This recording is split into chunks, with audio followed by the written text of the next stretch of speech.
আসসালামু আলাইকুম, কেমন আছেন সবাই? মেয়েদের প্রথম ফার্স্টে ঘুম থেকে উঠে আগে মেন কাজ থাকে বিছানাগুলো গুছানো, মানে ক্লিন করা। তারপরে হচ্ছে সব কাজে বের হওয়া। আর আমিও সেরকমই সবকিছু একদম রুম ক্লিন করে তারপরে হচ্ছে বের হই। এক্স্যাক্টলি এই কাজগুলো যদি করে বের হওয়া না যায়, দেখা যায় পরবর্তীতে করতে করতে দুপুর হয়ে যায় আর রুমটা ওরকম এলোমেলোই থাকে। আর সকাল সকাল যদি একদম সুন্দরভাবে ঘুম থেকে উঠে ক্লিন করা যায়, এলোমেলো বা অস্থিরতা কাজ করে না, আমার কাছে মনে হয় এরকমই। তো আমি এদিকে হচ্ছে ডাল বসাই দিছি। আজকে ডাল দিয়ে লাউ দিয়ে রান্না করব। জানি না কেউ এরকম রান্না খান, তবে আমরা কিন্তু ডাল দিয়ে আর হচ্ছে লাউ দিয়ে রান্না করি। এটা কিন্তু আমাদের রাজবাড়িতে পপুলার বলাও যায়, কারণ এই সবজিটা খাইতে অনেক ভালো লাগে ডাল দিয়ে রান্না করলে। অনেক জায়গায় দেখেছি এরকম করে রান্না করতে, মানে ডাল দিয়ে আর হচ্ছে লাউ দিয়ে। আপনারা যারা রান্না করে খান না এই পর্যন্ত একবার ট্রাই করে দেখবেন। আর এইখানে বাঁধাকপি সবজিটা রান্না করতে আমার ভালো লাগে, কারণ এটা খাইতেও আমার কাছে অনেক পছন্দ লাগে। এইগুলা হচ্ছে আমি ইলিশ মাছ দিয়ে রান্না করব। আগে প্রথমে সেদ্ধ বসাই দিছি, এখানে পেঁয়াজ রসুন মরিচ আর কিছু লবণ দিয়ে সেদ্ধ দিছি, একটু হলুদ দিব পরে। তো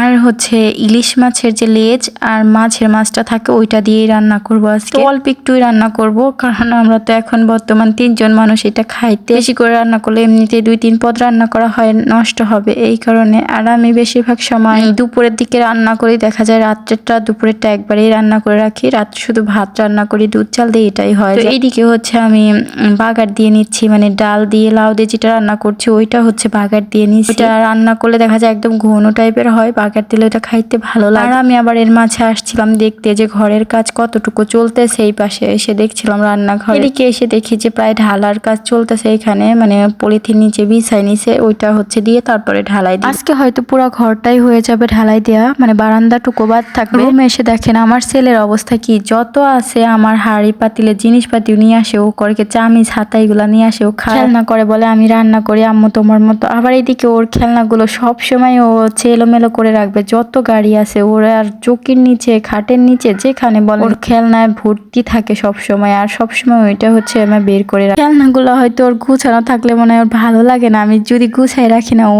আবার সেগুলো হচ্ছে এলোমেলো করে রাখে, মানে এরকম ছাড়াই রাখে। আমি যতবার গুছাবো ততবার এরকম করে রেখে দেয়। ওর শান্তি লাগে এলোমেলো থাকলে, মানে ওর ছাড়াই ছিটাই রাখলে খেলনা যখন মন চায় তখনই খেলবে, ও গোছে এটা করে। আজকে ভাবছি যে আমার যে ড্রেসিং টেবিল আছে এটা একদম নিট ক্লিন করব, কারণ এইটার এত পরিমাণ ময়লা মনে হচ্ছিল, মানে সাদা সে একটা ভাব হয়েছে। যতই আমি মুছি না কেন এই সাদা সে একটা ভাব যায় না, মানে সাদা সাদা হয়ে থাকে। পানি দিয়ে মুছলেও ওইটা যায় না। ওইটা হচ্ছে একটা পরামর্শ আমি এক জায়গায় দেখছি, এক আপু আমারে বলছে যে ওইটা আপনি পানি দিয়ে মুছার পরে একটু তেল দিয়ে দেখবেন যে একদম আর ওরকম সাদাটে হবে না। যেহেতু এইগুলা হচ্ছে পার্টেস না কি বলে জানি না, এই টাইপের ফার্নিচার গুলো এইরকমই হয়। এই জন্য আমি সবকিছু আগে নামাই নিছি, নামায় আবার পানি দিয়ে মুছে তারপরে হচ্ছে তেল দিয়ে আমি ওটা একটু ক্লিন করব। তো এইখানে আয়ান বাবুরে হচ্ছে সবকিছু নিচে নামাই রাখছিলাম, ও আবার ওইগুলো আমার জিনিস যত যা ছিল ওইগুলো হাতাহাতি করতেছে আর এক একটা খুলতেছে আর জিজ্ঞাসা করতেছে আম্মু এটা কি ওইটা কি এটা কি, এরকম ভাবে বলতেছিল। ওরে আমি যতই বলে ও বুঝতেছিল না আর খুলে খুলে নষ্ট করতে যাচ্ছিল। তো আমি এদিকে হচ্ছে আবার একটু